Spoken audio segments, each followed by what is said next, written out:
Chief Minister, Honorable Deputy Chief Minister, Honorable Minister of Industries, Indomitable Mr. Patil, other Honorable Ministers, Excellencies, ladies and gentlemen, and of course, Namma Karnataka.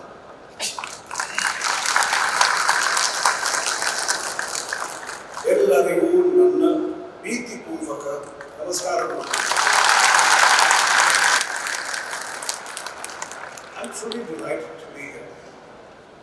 Firstly, of course, because it's an honor to be invited to speak at this summit. Thank you for that invitation, Mr. Chief Minister. But apart from that, there's another very personal reason why I'm delighted to be here. Because the state of Karnataka is deeply entwined with memories of my childhood. Because my family is closely connected with Kodagu. My parents many years ago were enchanted by the beauty of Karnataka, and they wanted to build a base here where their children could be close to nature. So as a result, I spent a lot of time in the late 60s, the village of Kutta, near Nagarhole, where my parents took on the challenge of developing a working coffee plantation from scratch. So, let me say that eventually, although they came from Punjab and then Mumbai, I think at the end of their lives, my parents were happiest in Kutta. So I come here today as an investor, but first and foremost, I'm just a Kodagu boy coming home.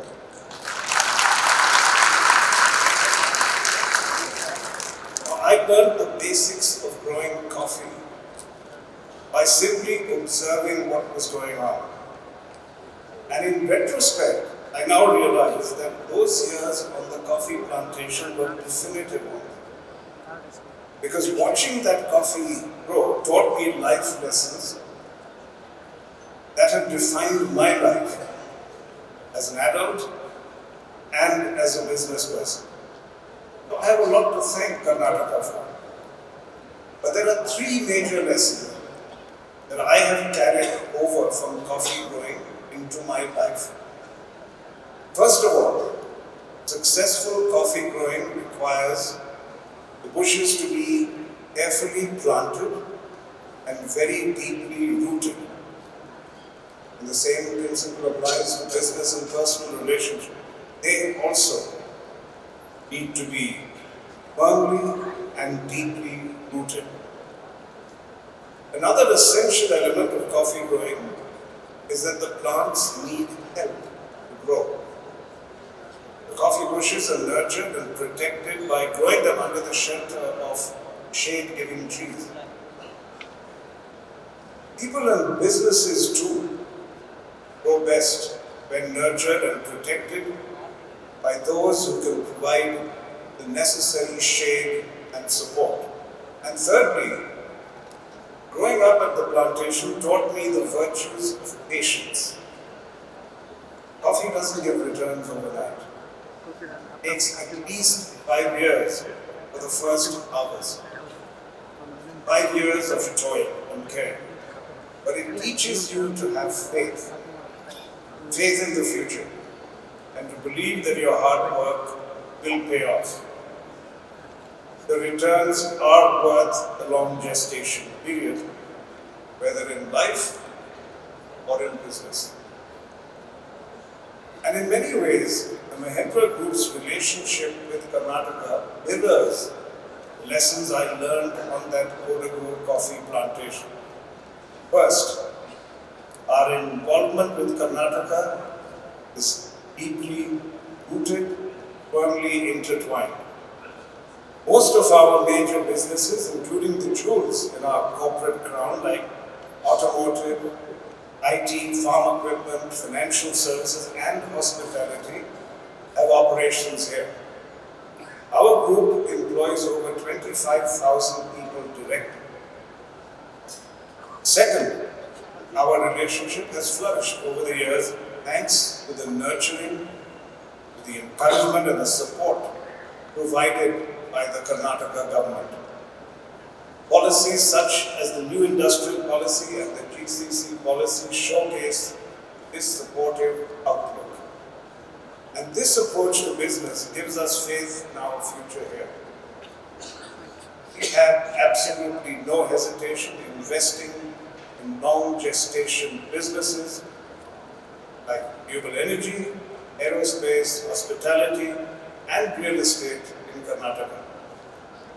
And so it gives me great pleasure to state right here today that the Mahindra Group is planning close to 40,000 crores of investment in Karnataka in the next 2 years.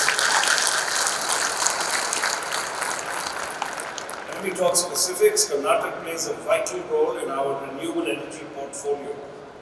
Mahindra Sustain, its CEO is here today, intends to invest 35,000 crores to develop over 5 gigawatts of solar and hybrid projects over the next 5 years, generating 6,000 to 8,000 new jobs.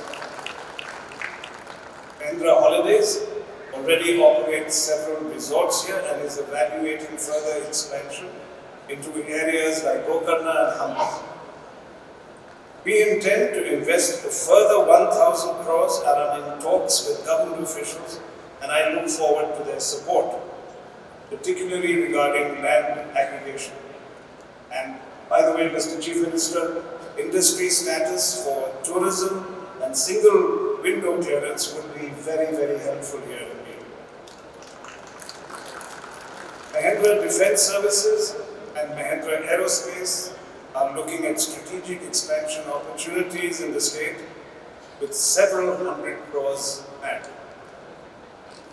As a key step in our mission to electrify India's last mile industry, Karnataka is the hub for our ambitions to stay the market leader, which we are today, the electric three-wheeler space.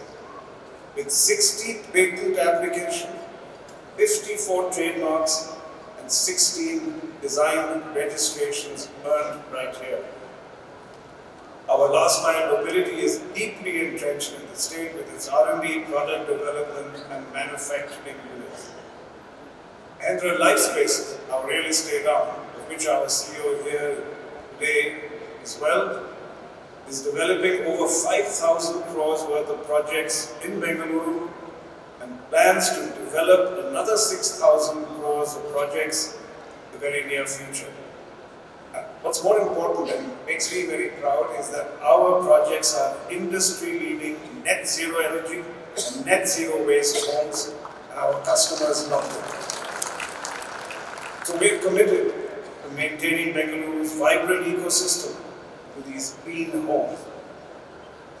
It's a privilege, therefore, for the Mahindra Group to contribute towards making Karnataka a shining example of growth, innovation, and sustainability. So in conclusion, ladies and gentlemen, the lessons of that old coffee plantation are proving invaluable as we move into the future.